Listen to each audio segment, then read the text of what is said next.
Muchísimas gracias.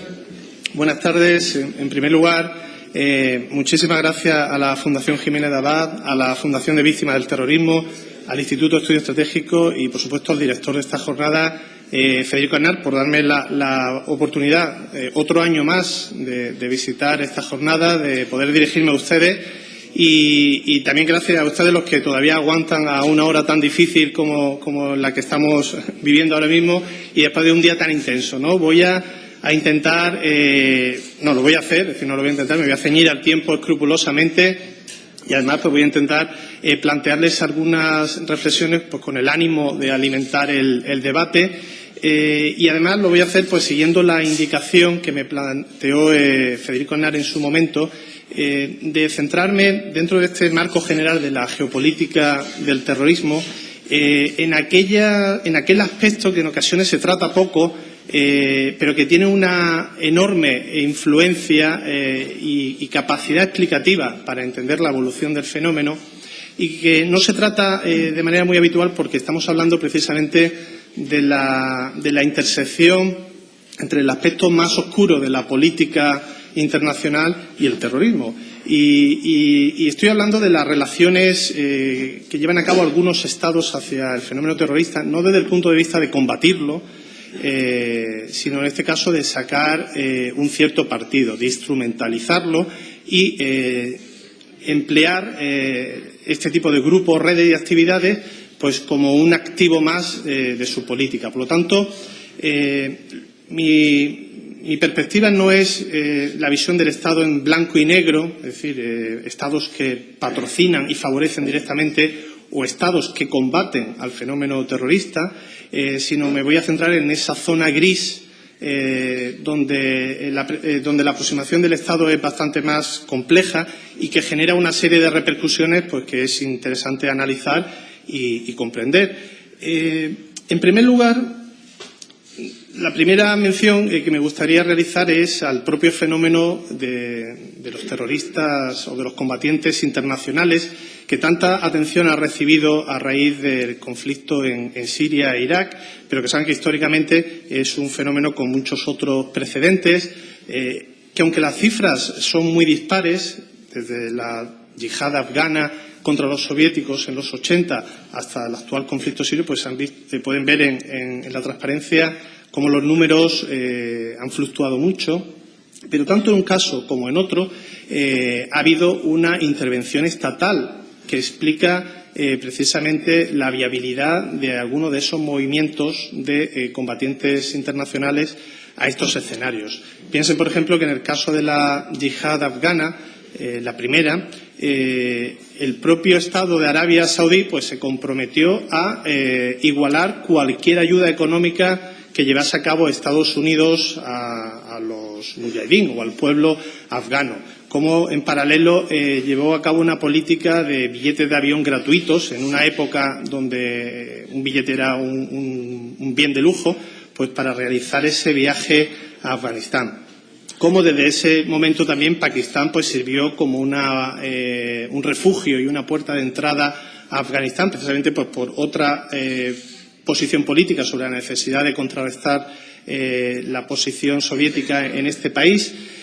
Y como tanto en la yihad en Bosnia como en la yihad en Irak y en la yihad actual en Siria y en Irak nuevamente, pues vemos el cruce de influencias entre estados que identifican como algunos de los grupos que participan en el conflicto pues pueden ser útiles para sus objetivos, ¿no? Y voy a tratar de sintetizar cuáles son las diferentes utilidades o los diferentes planteamientos de algunos de estos estados a la hora de instrumentalizar el yihadismo.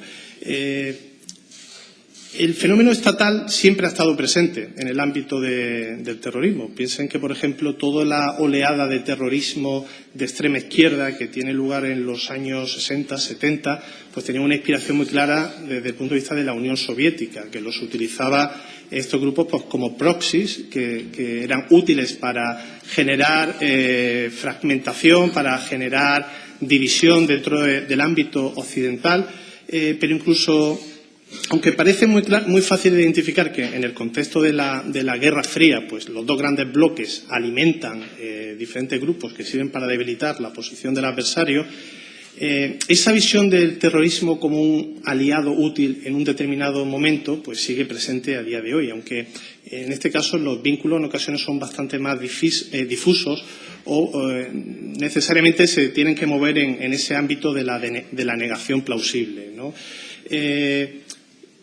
Se puede buscar múltiples causas, ¿no?, para entender por qué al final una persona decide unirse a alguno de estos escenarios de combate, ¿no?, y realizar ese viaje en ocasiones sin retorno. Por ejemplo, siempre se ha hablado, hablando del yihadismo, como la presencia de tropas o de botas occidentales sobre países musulmanes, pues era una provocación, ¿no? Era una situación de agravio pues que iba a ser rentabilizada por estos grupos y que generaría un efecto llamada sobre ese país, con lo cual esto era algo a evitar, ¿no? Después de las lecciones en Afganistán e en Irak. Muy bien, pues ¿por qué nadie es capaz todavía de explicar por qué eso no se produjo en Malí, por ejemplo? Es decir, es un ejemplo de manual, es decir, país de mayoría musulmana, ocupación de tropas occidentales para combatir a las organizaciones yihadistas que están sobre el terreno y, en este caso, ese movimiento de combatientes internacionales ha sido totalmente marginal en este país. Bueno, hay varias razones que lo explican, pero básicamente, o una de las principales, se da en el hecho de que no ha habido ningún Estado, tanto vecinos como de otro ámbito geográfico, pues que han decidido realizar una aportación logística o facilitar ese tránsito. Y, por lo tanto, estamos hablando de un país africano con unas comunicaciones prácticamente inexistentes, donde logísticamente es muy difícil llegar allí y si además no hay ese papel de apoyo por parte de un Estado, pues como ven, Malí, con muchos soldados franceses que estén sobre el terreno, pues sigue siendo un fenómeno endógeno. Y, en cambio, vemos como Siria pues se ha convertido en ese imán global capaz de atraer unos volúmenes de combatientes que no tienen precedente en la historia, pero que también se explica, aparte por las cuestiones ideológicas o el atractivo innato que puede tener para algunas personas, por la intervención de algunos Estados. Y de eso pues vamos a hablar a continuación. En primer lugar, hay que tener presente que la relación tormentosa que algunos países han mantenido con el yihadismo, desde la perspectiva de esos propios Estados, en ocasiones se ha intentado presentar a la comunidad internacional como fruto de la incapacidad, es decir, de la ausencia de unas estructuras de seguridad suficientes pues que permitan neutralizar la acción de esas redes dentro de tu propio territorio. Esa era, por ejemplo, la excusa que Arabia Saudí planteó históricamente a Estados Unidos cuando este país exigía, en este caso, una contundencia de la autoridad saudí a la hora de actuar en contra de esas redes, a la hora de poner freno a los movimientos de dinero que procedían de Arabia Saudí hacia el resto del mundo y que algunos de ellos financiaban directamente grupos como Al-Qaeda, que está cometiendo atentados contra este mismo país. Y Arabia Saudí siempre se escudó en el hecho de que resultaba muy complejo, que no tenía la capacidad, que los movimientos de dinero se movían en esa oscuridad, no tenía esa capacidad de intervención. Y bueno, y había como una base de apoyo latente que era mejor no provocar, ¿no? Bueno, pues eso se produce, esa situación de excusa basada en la incapacidad, incluso inmediatamente después del 11 de septiembre. Es decir, y para gran frustración de los Estados Unidos, que ven cómo la conducta saudí sigue siendo la misma que la de los años 90, a pesar de que 15 de los 19 secuestradores del 11 de septiembre eran saudíes, ¿no? Y eso no es un dato accidental. De hecho, hay incluso analistas que perciben también el derrocamiento de Saddam Hussein como una especie de puñetazo en la mesa, pero también mirando hacia Arabia Saudí. Es decir, hasta cierto punto estoy dispuesto a tolerar pues esa política de no atender mis requerimientos, ¿no? También podría servir como un llamamiento de atención a Arabia Saudí para que cambiase de perspectiva.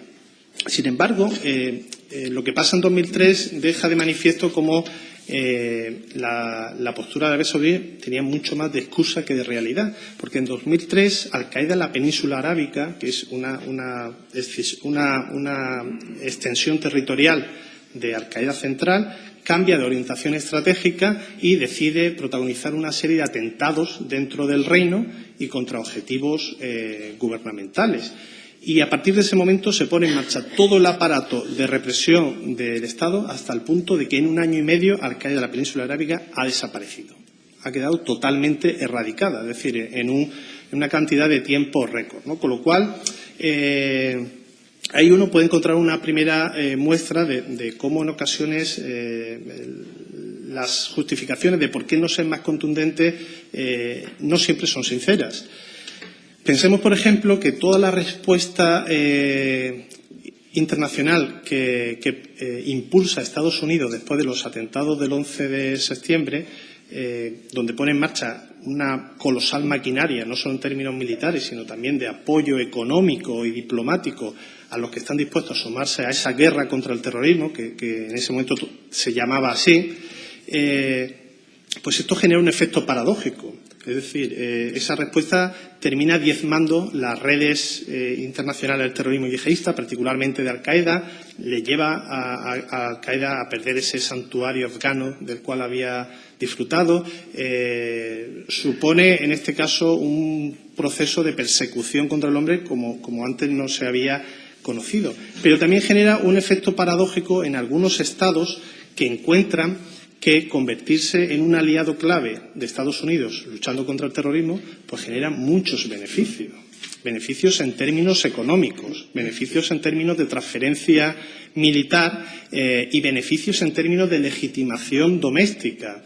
Desde el punto de vista de que en el momento en que te sitúas como un aliado clave en la lucha contra el terrorismo, Estados Unidos es mucho más indulgente hacia tus políticas internas de represión contra la disidencia, a determinados abusos, o el hecho de que te permite disfrutar de una transferencia de recursos que no es despreciable. Pensemos que Pakistán, que Estados Unidos identifica inmediatamente como un aliado inevitable para combatir Al-Qaeda, pues pasa de ser un Estado totalmente marginal o incluso una relación de cierta antipatía hacia Estados Unidos. Es decir, en ese escenario la apuesta de Estados Unidos es claramente India, no es Pakistán.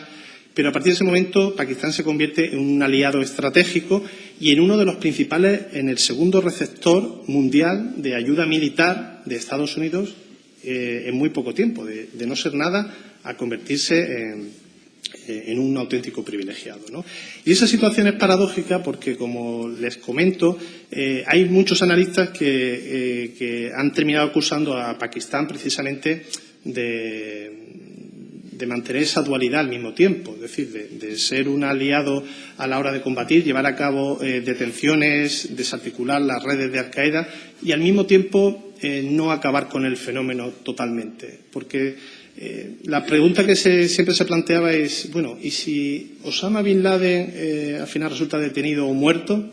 ¿Qué papel seguiré jugando yo para Estados Unidos?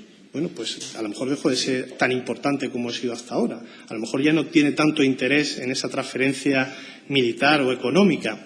Y, por lo tanto, hay autores que consideran que siempre ha mantenido esa situación ambigua de combatir, pero no permitir que muera. Porque si muere el fenómeno, pues dejo de tener importancia pues para ese hegemón, ¿no?, que es Estados Unidos, ¿no? Ya saben la polémica que se genera a raíz de descubrir que Osama Bin Laden había estado precisamente refugiado en Pakistán durante tanto tiempo, a pocos kilómetros de la principal centro de enseñanza militar de Pakistán.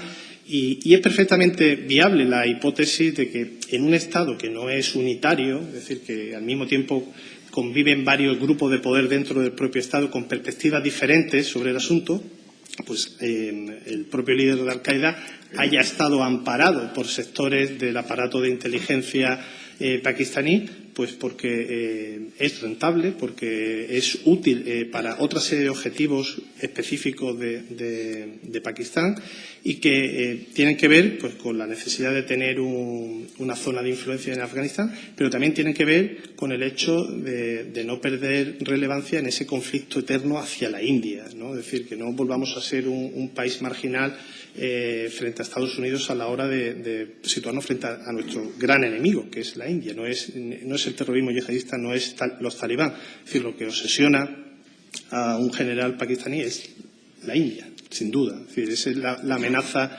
existencial. Al mismo tiempo, el yihadismo también ha sido entendido por algunos estados como una fuerza militar auxiliar a la cual se puede recurrir pues para llevar a cabo una proyección de fuerza en otros países. Y aquí hay que hablar de manera muy específica, en este caso, del yihadismo chiita. Es decir, que también es yihadismo. Lo único que sucede que no suele ocupar el centro de nuestras preocupaciones porque no nos afecta en el momento actual, nos ha afectado en otros momentos históricos y precisamente esa jerarquía dogmática que se produce hacia el clero chií y su vinculación con el Estado, pues lo hace una fuerza mucho más entendible y mucho más controlable, ¿no? Pero queda muy claro, por ejemplo, cómo Irán es uno de los actores principales dentro del conflicto sirio en la actualidad, pero siempre lo ha hecho desde esa perspectiva indirecta de que es Hezbollah quien está allí, no es el Estado iraní, aunque todo el mundo sabe cuál es el vínculo de Hezbollah con Irán, hasta el punto de que es una extensión más del poder del Estado, ¿no? Pero sería, en este caso, impensable entender lo que está pasando actualmente sin ese papel de Hezbollah desde el origen del conflicto, sin el cual posiblemente pues, el régimen de al-Assad hubiese colapsado hace años. Pero sobre todo y ante todo, el yihadismo ha sido entendido por algunos estados pues, como un proxy, un grupo que por delegación te permite desangrar y desgastar a un adversario. Es decir, siendo grupos que en ocasiones suponen una amenaza directa para tu propio país o para tu propio gobierno, al mismo tiempo son amenaza para otros actores que representan un peligro para ti. Y en esta evaluación de qué me supone un riesgo mayor, pues algunos estados han encontrado que el yihadismo puede ser muy útil para debilitar la posición de un enemigo. Es el caso nuevamente de Irán, pero es el caso particularmente de Siria.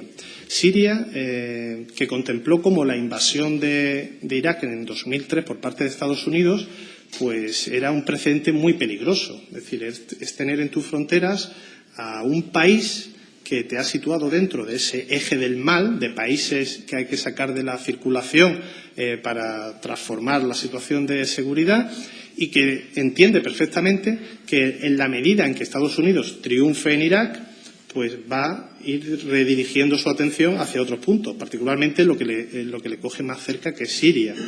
Entonces, Siria tiene muy claro, o Bashar al-Assad, que Estados Unidos tiene que quedarse empantanado en Irak, que no puede conseguir ese objetivo de una estabilización y una salida rápida, porque eso lo pone en el disparadero, ¿no? Y lo que hace, en este caso, es tolerar abiertamente la circulación de yihadistas desde Siria hacia Irak, permitir las actividades de estas redes pues, de reclutamiento, de financiación.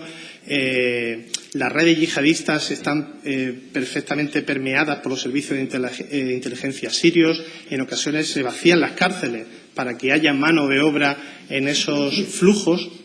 Y realmente esa es la perspectiva de Bashar al-Assad durante una serie de años, hasta que llega un momento que entiende que, aunque ha sido útil en el corto plazo, empieza a percibir con cierta preocupación el volumen y el dinamismo que están adquiriendo esas redes. Y de nuevamente empieza a reprimirlas. Porque no hay que olvidar que Bashar al-Assad contempla ese yihadismo también como una amenaza que hay que combatir, pero una amenaza que se puede redirigir contra otras amenazas mayores. Y en este caso, Bashar al-Assad empieza a reprimir de nuevo esas redes que había permitido que creciesen. A la altura de 2007 hacia 2009, y cuando estalla la revuelta dentro de ese país, nuevamente encuentra que pueden ser útiles. A pesar de que buena parte de la oposición armada que estaba recibiendo el régimen, pues ya tenía ese tinte o ese matiz yihadista que evidentemente está conjurado contra el propio régimen de Bashar al-Assad. Pero al final Bashar al-Assad vuelve a hacer otro cálculo y es, entre todos estos grupos que me están combatiendo, ¿cuáles son los que representan una amenaza mayor? Y automáticamente identifica pues aquellos que son homologables desde Occidente, aquellos que pueden ser percibidos como un sustituto para mi régimen. Y, por lo tanto, ese ejército libre sirio, esos otros grupos armados o apoyados diplomáticamente desde Occidente, que son contemplados pues, como mi recambio. ¿Para qué me pueden servir los yihadistas en este momento? Pues para deslegitimar toda esa posición. Es decir, esa viñeta que ven ahí de un diario árabe, pues se ve la lógica. Es decir, en ese conjunto de rebeldes, algunos piden libertad, otros piden la Sharia, y en este caso pues yo me dedico a machacar a todos los que piden libertad, básicamente para que el único que quede en pie es el que pide la Sharia. Y yo planteo la pregunta, ¿y ahora cuál es la elección? ¿Ellos o yo? Y es cierto que eso lo ha conseguido y con una inteligencia maquiavélica, pero una inteligencia al fin y al cabo. Y es que, a pesar de todas las salvajadas que Bashar al-Assad ha llevado a cabo durante estos años, que al final es el responsable principal de la mayoría de las víctimas civiles que se han producido estos años, nuevamente se ha vuelto a convertir en el mal menor. Es decir, el único recambio que se ve en el horizonte de Bashar al-Assad son los grupos yihadistas y, bueno, pues Bashar al-Assad, comparado con ellos, no son tan malos, ¿no? Y eso explica que nuevamente Bashar al-Assad volviese a vaciar las cárceles de yihadistas para que se alimentasen esos grupos, que amenazasen, en este caso, con seguir vaciándolas. Piensen que, por ejemplo, nuestro español Mustafa Sedmaria, pues deliberadamente Siria ha mantenido esa ambigüedad sobre si está en la cárcel o ha sido liberado o qué ha pasado con él, para lanzar la idea de que yo soy un aliado. Es decir, si no fuese por mí, esta persona podría estar en circulación, o a lo mejor ya lo está, quién sabe, ¿no? Y explica cómo, si vemos el mapa de cómo ha sido el avance militar del régimen sirio, pues se producían cosas que despertaban una sorpresa que resultaba difícil de entender, cómo el avance militar sirio pues iba evitando las bolsas donde estaba Estado Islámico. Es decir, cómo iba evitando esa confrontación, porque el objetivo estratégico era acabar con los grupos homologables por Occidente para que finalmente la lucha fuese entre Estado Islámico y yo, ¿no? Y es lo que ha pasado. Y es lo que también explica que al final Occidente ha perdido cualquier tipo de esperanza con el cambio de régimen o con que a Bashar al-Assad le vaya a sustituir algo mejor, ¿no? Y, de hecho, esta realpolitik, esta instrumentalización del yihadismo explica hasta cosas que yo, por ejemplo, cuando se las comento a mis alumnos, pues les cuesta mucho trabajo entender. Cuando se habla, por ejemplo, del flujo de dinero que ha recibido Estado Islámico con la venta de petróleo, una de las cosas que a veces no se dice es que el principal comprador del petróleo con el que traficaba Estado Islámico es el régimen de Bashar al-Assad. Yo necesito petróleo, comprárselo a ellos me permite reforzar momentáneamente su posición, pues para que sigan ganando peso, para que sigan imponiéndose a otros grupos islamistas o no islamistas, y ya llegará el momento de dejar de comprar el petróleo y atacarlo. Pero al final eso es realpolitik. A ese juego también han jugado otros países y en este caso nos resulta además especialmente, nos afecta particularmente porque algunos de esos países son aliados formales, como es el caso de Turquía, y aliados necesarios, los cuales también han visto en esa convulsión pues una oportunidad para avanzar en un objetivo particular, pues como es el de convertirse en una potencia regional, acabar con un régimen que se percibe como una amenaza, pero al mismo tiempo conjurar algunos demonios propios, como es el caso de que se termine creando un Kurdistán independiente que termine desgajando parte de tu territorio y, por lo tanto, yo tengo una serie de intereses enfrentados al mismo tiempo, pues donde me interesa que Bashar al-Assad caiga, pero también me interesa que los kurdos que combaten a Bashar al-Assad caigan también y me interesa también avanzar determinadas milicias que están vinculadas doctrinalmente pues, con el movimiento islamista que inspira mi gobierno y, en definitiva, una posición donde se juega con diferentes barajas al mismo tiempo y que desde Occidente en ocasiones pues, nos resulta difícil entender y además frustrante, ¿no? Es decir, porque estamos hablando de un país que es miembro de la OTAN. Ya por último, y con eso finalizo para cumplir mi compromiso de ceñirme al tiempo, no hay que perder de vista también que hay otros países que, aunque no tenían ningún tipo de simpatía por estos grupos, más bien todo lo contrario, lo perciben como una amenaza existencial, no tienen tampoco intención de redirigirlos contra un enemigo o de utilizarlos de cualquier otra forma, han encontrado también una solución a sus tensiones internas. Es decir, toda esa militancia radical, si se queda dentro de mi país, me supone un problema de seguridad, un problema de inestabilidad, pero se da una situación atractiva para ellos en otro punto del planeta, tienen la voluntad de marchar a hacer la yihad en ese punto y yo pues puedo encontrar que eso es una cierta válvula de escape. Es decir, si yo la abro, pues toda esa presión interna pues va a ir dirigida hacia otro punto y con suerte pues a esa gente la matarán allí. Es decir, no tendré que ocuparme yo de ellos, no será un problema para mí. Incluso si se han ido tengo más capacidad de evitar que luego vuelvan porque ya están marcados e identificados. Y eso es lo que también explica algunos números que pueden resultar sorprendentes.